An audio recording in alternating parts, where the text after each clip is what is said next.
is a lamp unto my feet, and a light unto my path. Thy word is a lamp unto my feet, and a light unto my path. First reading. A reading from the first letter of John, chapter 2, verse 3 to 11. Now by this we may be sure that we know him, if we obey his commandments. Whoever says, I have come to know him, but does not obey his commandments, is a liar. And in such a person, the truth does not exist. But whoever obeys his word, truly in this person the love of God has reached perfection. By this we may be sure that we are in him. Whoever says, I abide in him, ought to walk just as he walked. Beloved, I am writing you no new commandment, but an old commandment that you have had from the beginning. The old commandment is the word that you have heard. Yet I am writing you a new commandment that is true in him and in you. Because the darkness is passing away and the true light is already shining. Whoever says, I am in the light, while hating a brother or sister, is still in the darkness. Whoever loves a brother or sister lives in the light, and in such a person there is no cause for stumbling. But whoever hates another believer is in the darkness, walks in the darkness, and does not know the way to go, because the darkness has brought on blindness. The word of the Lord.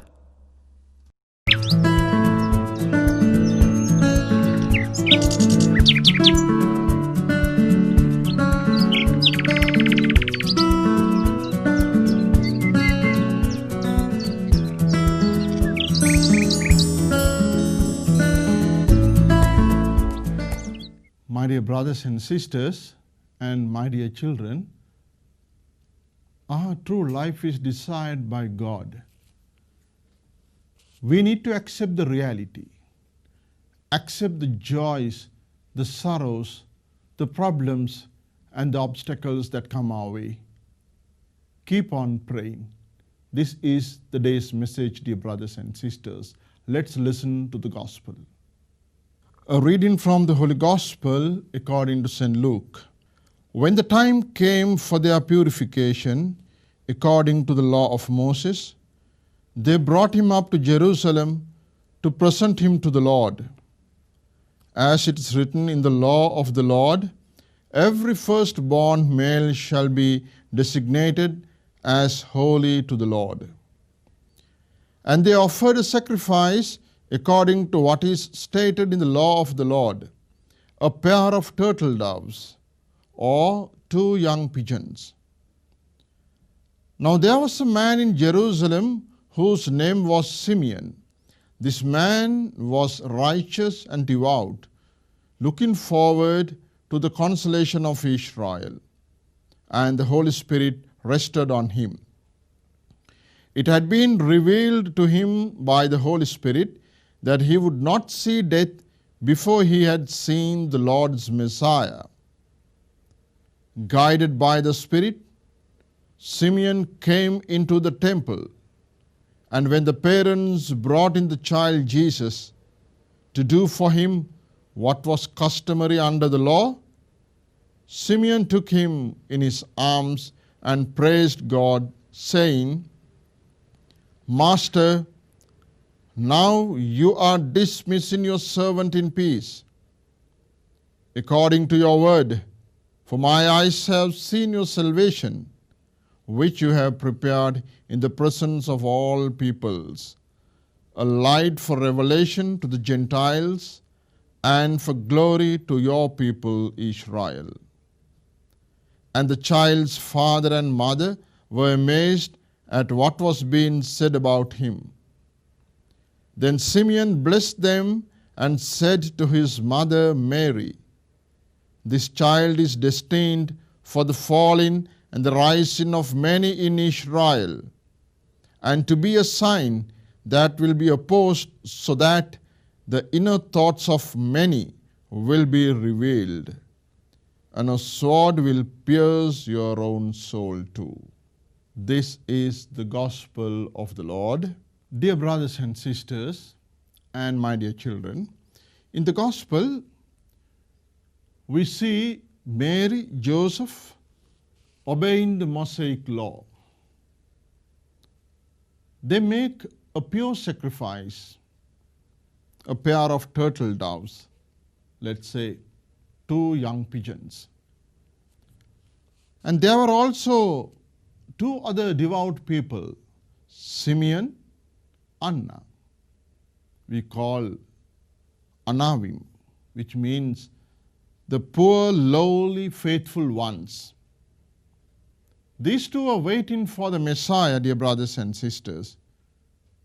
And very especially Anna dedicated herself, and also Simeon, by their prayers, fasting, and regularly worshipping in the temple. They were eagerly waiting to see Messiah until they became old. They were so spiritual.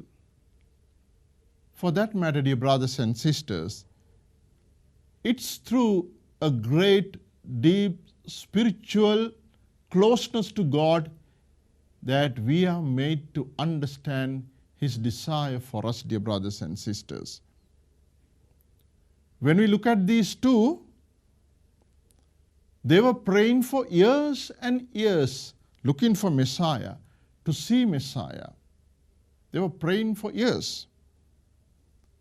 Authentic spiritual life, dear brothers and sisters, just try to imagine about your authentic spiritual life, needs deep prayer also, which really make us to understand that to recognize Jesus in our own selves, authentic spiritual life, which means authentic prayer life, is a necessity, dear brothers and sisters. Through spiritual deep prayer, we begin to realize that Christ is in us. We begin to see Christ in ourselves. Dear brothers and sisters, people who are used to prayer are open to the breath of the Spirit. They are really strengthened by the Spirit of the Lord. If you really pray, you will really see what your conscience wants you to do. You will really begin to feel what is correct and what is wrong. Dear brothers and sisters, Simeon's prophecy about Jesus to Mary, which is also a realization of the mission of Jesus Christ. We may feel that it's going to be a sorrowful moment for Mary, but it's really the accepting of, through deep spiritual understanding, accepting the reality that Jesus will have to undergo this situation of agony by carrying a cross. So even for us, dear brothers and sisters, if we are really men of prayer, we will really be decided by God. Life is decided by God if we are really men of real prayer. Then we too will be able to understand what our life situation is. Our joys, our sorrows, our obstacles, whatever the problems we face. But with speed, with a great spiritual life that we inherit, we begin to live with Jesus and with His Spirit throughout. Thank you, dear brothers and sisters. May God bless you. Sri Wachanayano